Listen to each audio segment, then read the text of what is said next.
Ada yang tahu teks drama? Oke, kalau gitu Ibu jelaskan ya teks drama itu apa. Jadi teks drama adalah karya sastra yang berbentuk dialog yang ditulis untuk dipentaskan di atas panggung. Nah, teks drama ini menggambarkan tentang kehidupan atau peristiwa melalui percakapan dari aksi tokoh-tokohnya. Nah, di dalamnya terdapat seperti percakapan, kemudian petunjuk perilaku, kemudian ada alur cerita yang memperlihatkan konflik dan penyelesaiannya. Nah, sebelumnya kalian pernah melihat teks drama enggak?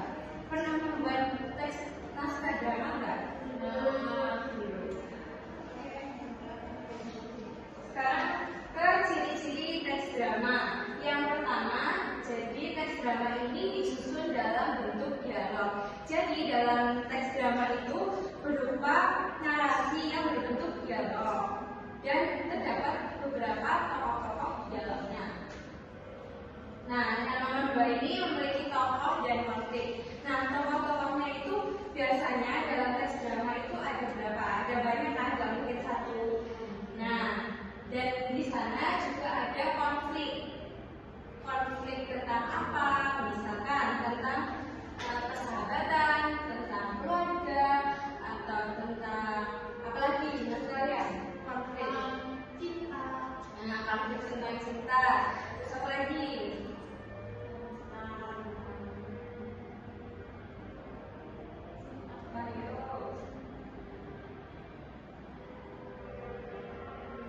Cinta, terus lagi keluarga, persahabatan. Oke. Kemudian yang ketiga ada petunjuk laku. Jadi ada tindakan yang dilakukan di dalam naskah drama atau teks drama dan membahas tentang situasi yang ada di dalam teks drama. Kemudian yang keempat, bertujuan untuk dipentaskan. Jadi teks drama ini biasanya dipentaskan di mana? Di panggung atau di depan kelas atau halayak umum. Nah, kemudian yang terakhir biasanya teks drama itu mengandung alur, tema, dan kata. Alur itu apa? Jalan cerita. Kemudian kalau tema, biasanya tema itu apa? Biasanya ada di topik. Kemudian ada latar. Latar itu ada berapa? Latar tempat, waktu, suasana. Oke. Selanjutnya ada ciri-ciri kebahasaan yang digunakan dalam teks drama. Yang pertama, pastinya menggunakan banyak dialog. Kemudian yang kedua, menggunakan kata kerja aksi seperti berjalan. Terus apa lagi? Menurut kalian kata kerja aksi? Berjalan, terus bermain, berlari, belajar. Oke. Kemudian yang ketiga, menggunakan kata sapaan seperti nyonya, tuan, ibu, ayah. Kemudian yang keempat, menggunakan petunjuk lakuan. Misal, seperti sambil menangis, kemudian ia duduk di kursi. Dan yang terakhir, menggunakan kata yang menunjukkan emosi dan perasaan. Menggunakan kata yang menunjukkan emosi atau perasaan itu maksudnya gimana ya? Ada yang tahu nggak? Kata sedih, terus marah, terus tersenyum, terus kecewa. Oke. Kemudian kita ke struktur teks drama. Ada yang pertama ada apa? Kita tolong Mbak Esa dibaca nomor 1. Ada prolog, pembuka atau pengantar cerita. Oke, di dalam teks drama itu biasanya yang pertama ada prolog, di mana sebagai pembuka atau pengantar dari cerita yang kita buat atau di dalam naskah drama. Kemudian yang kedua ada dialog. Tolong dibaca Mbak Esa dialog. Yang kedua dialog.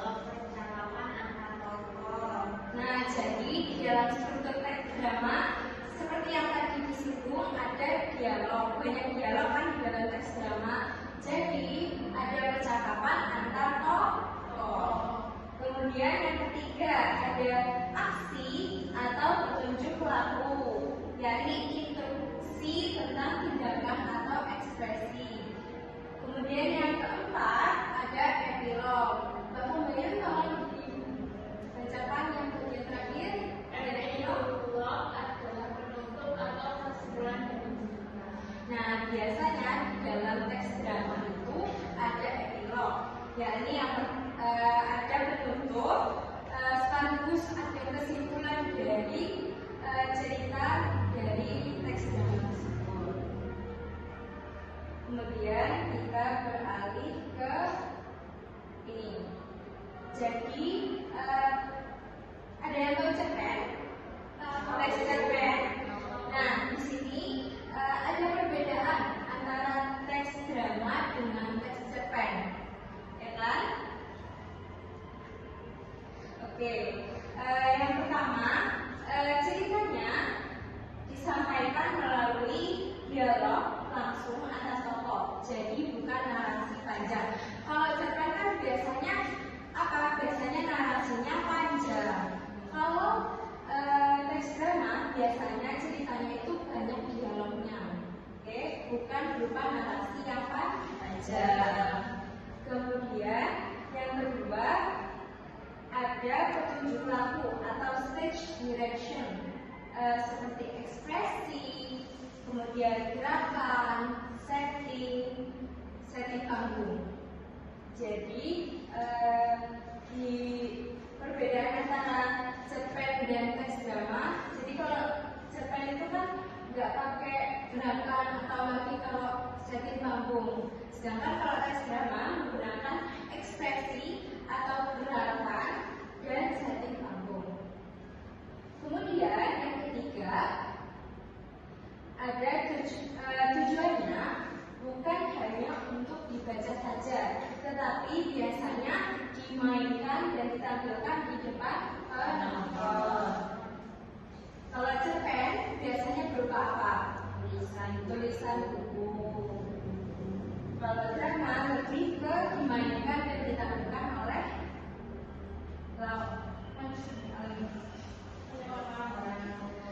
tokoh. Kemudian di sini ada unsur-unsur drama atau teks drama ya. Yang pertama ada tokoh dan penokohan, ya kan? Kemudian ada alur atau plot. Kemudian ada tema. Kemudian latar yang dibagi menjadi tiga, ada waktu, tempat, dan suasana. Kemudian ada bahasa atau dialog. Yang terakhir ada amanat atau pesan. Nah, sekarang kita beralih ke jenis-jenis drama. Nah, ada berapa ini? Ada 4. Yang pertama ada tragedi. Tragedi ini biasanya apa? Ceritanya cenderung apa? Sedih, serius, atau apa nih? Sad ending gitu ya?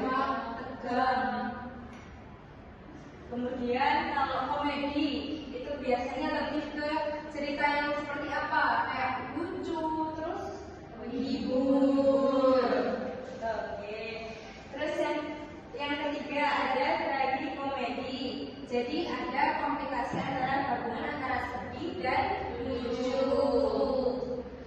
Yang terakhir ada drama musikal. Drama yang disertai musik. Kalian pernah melakukan drama musikal enggak? Belum pernah atau dulu punya pengalaman di teater atau gimana gitu? Biasanya kalau di teater ada apa? Ada kayak setting gitu ya. Terus ada suara-suara gitu ya, yang mendukung, sama seperti drama musikal, kurang lebih seperti itu. Nah, sekarang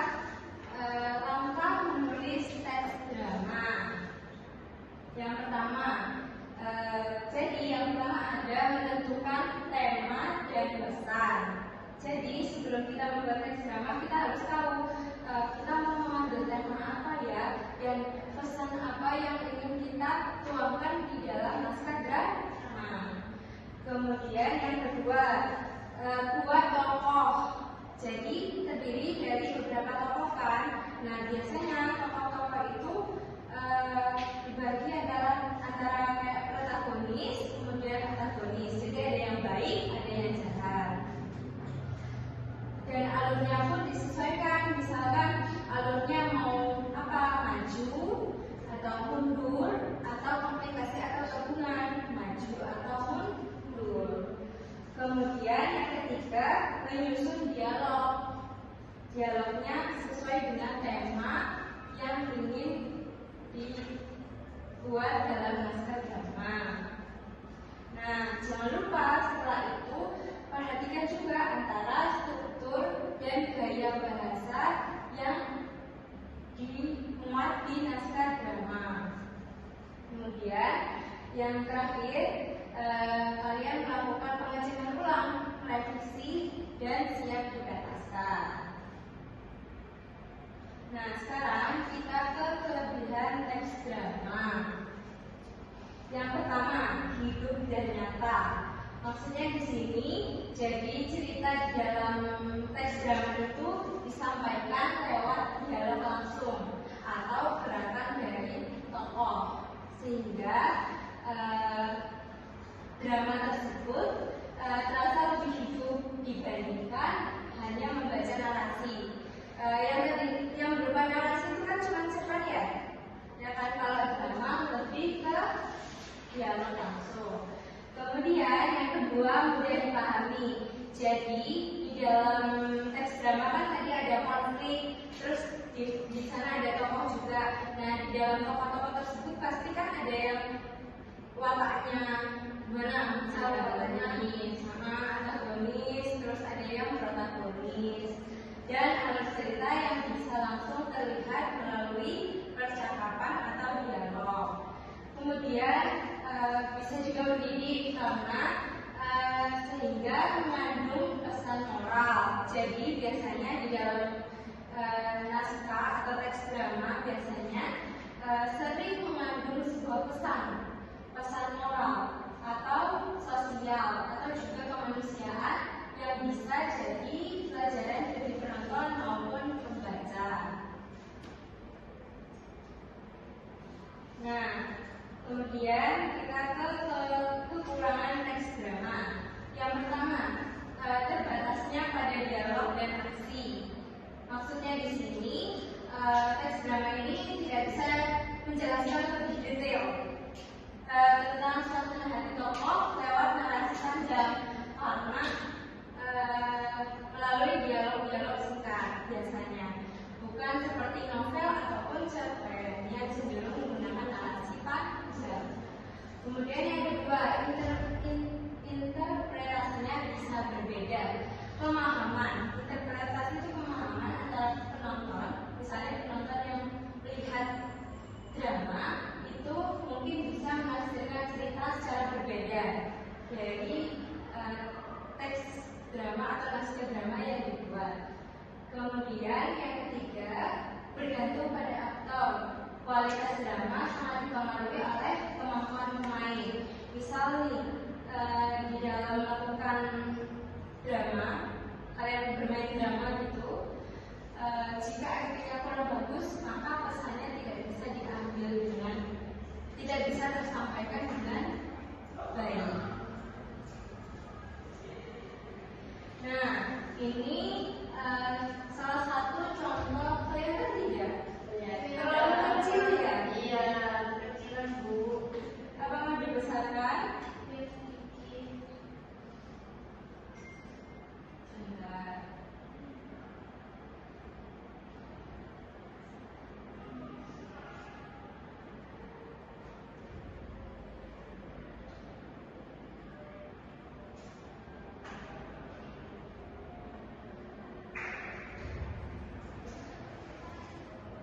Bisa digedein. Kelihatan nggak ini? Tapi kelihatan ya. Nah, ini contoh naskah drama. Temanya tentang masa depan atau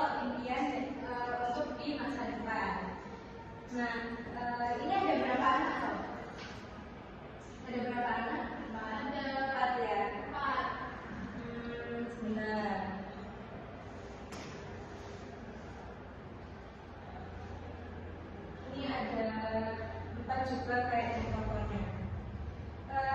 Ya tolong ada yang baca yang tokoh Tony, ada yang Linda, ada yang Norman, ada yang kami. Silakan dulu ibu. Iya dulu aja. Ini cuma merefleksi aja. Biar kalian tahu dialognya tentang apa. Aku mau jadi Ami. Oke, mau jadi Ami. Mbak Esta mau jadi apa? Jadi Linda. Jadi Linda. Mbak Azra mau tahun ini. Oke, Mbak Vina mau jadi apa? Nurman. Oke, silakan dibaca sesuai tokohnya masing-masing ya yang dipilih tadi. Ya, nanti kalau kalian misalnya dihadapkan dua pilihan, kerja di perusahaan besar tapi gajinya kecil, atau kerja di perusahaan kecil tapi gajinya besar, kalian lebih pilih yang mana? Ya, aku pilih di perusahaan kecil tapi gajinya besar. Aku tak setuju. Lebih baik di perusahaan besar. Ya, walaupun gajinya kecil. Kalau kita bekerja di perusahaan besar, masa depan kita lebih terjamin pastinya. Kalau kamu bagaimana, Al?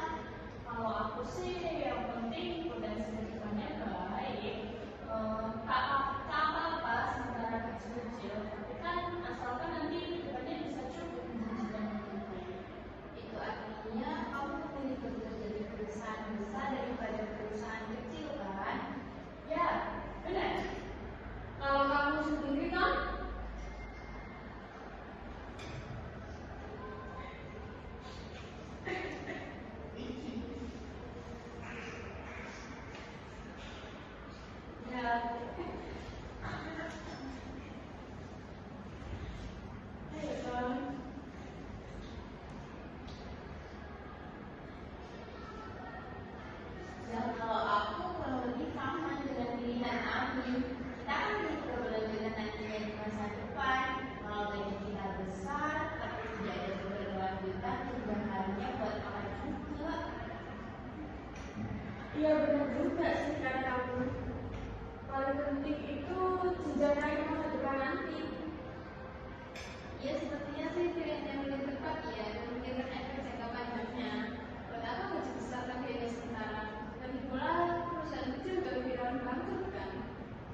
pentingnya etika pada generasi muda. Sebentar.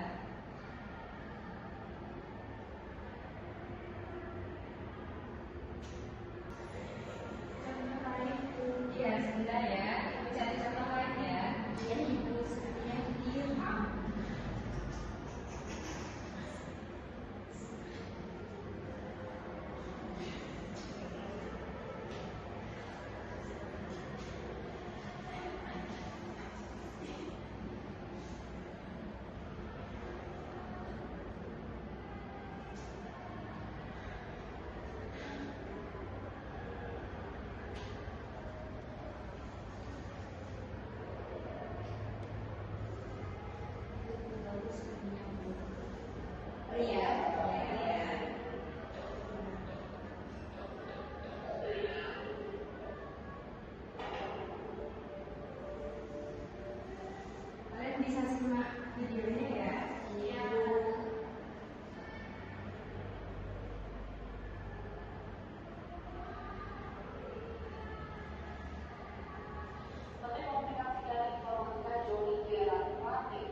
dari video tadi, seperti tokohnya ada siapa aja, terus alurnya seperti apa, dan konfliknya tentang apa, dan pesan yang disampaikan di dalam video itu apa saja. Oke, Ibu akan membagikan lembaran kertas dan ditulis seperti ini ya. Bisa? Bisa.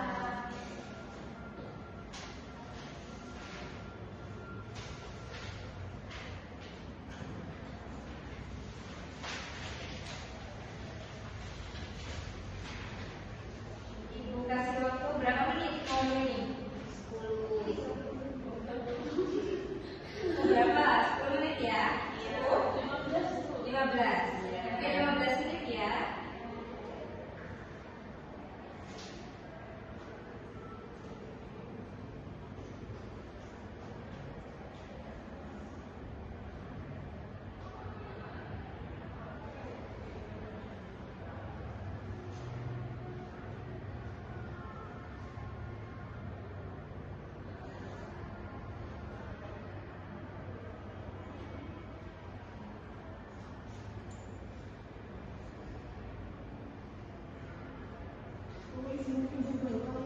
Oh iya.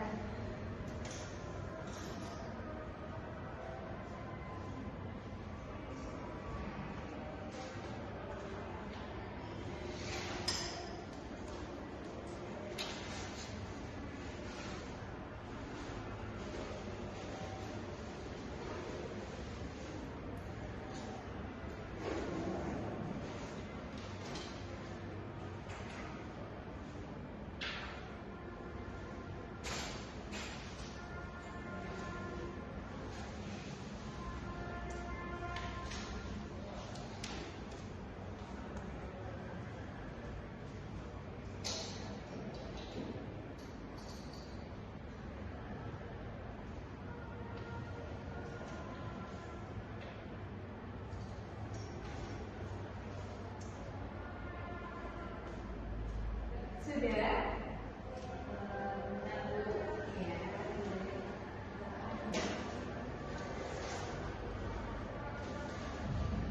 Jadi kalian menganalisis ya dari video tadi.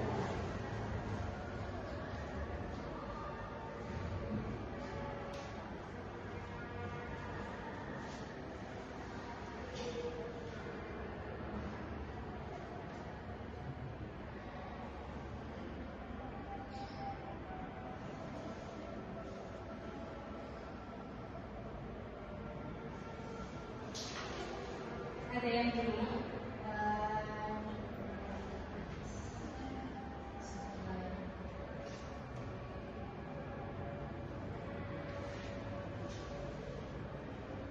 Presentasi kayak gitu. Ya, kalau sudah ada salah satu yang presentasi, mungkin Saya mau boleh silakan menunjukkan. Berikan hasil analisis yang kamu dapatkan ya dari video tadi. ya baik. Baik, di sini saya akan mempresentasikan hasil kerja saya. Yang pertama di sini ada unsur drama, yaitu judul drama, judulnya Bridging. Terus untuk tokoh-tokohan di sini ada Yeni Kurniawan berperan sebagai Abdul Almainan Narendra, sebagai peran antagonis yaitu Humphrey, dan yang kedua ada Dias Aditya berperan sebagai Tristan Jati Baskara sebagai guru juga. Ada M. Wahyu Wibowo atau Raden Ardiasa berperan sebagai peran protagonis yaitu Ratu Guru. Di sini ada Anadia Dias Ayu sebagai Nadia Haifanaza. Di sini berperan sebagai antagonis sebagai guru juga. Ada Sahrani Lipika Sari berperan sebagai Devita Elmira juga sebagai guru, dan Made Viswatini sebagai Gabriela Dalma Vanessa sebagai ini berarti dari antagonis ke protagonis.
Sudah paham semuanya? Oke, kalau begitu minggu depan Ibu minta kalian berkelompok hari ini, berkelompok dulu sebanyak 2 orang saja. Nah, kalian nanti bikin video teks drama atau naskah drama. Dan nanti divideokan ya, bikin dulu naskah dramanya, lewat apa saja. Setelah itu kalian bikin videonya. Nanti dikumpulkan di Google Drive yang Ibu sediakan. Oke, kurang lebihnya mohon maaf. Hari ini kita sudahkan dulu untuk pembelajaran hari ini. Assalamualaikum warahmatullahi wabarakatuh. Waalaikumsalam.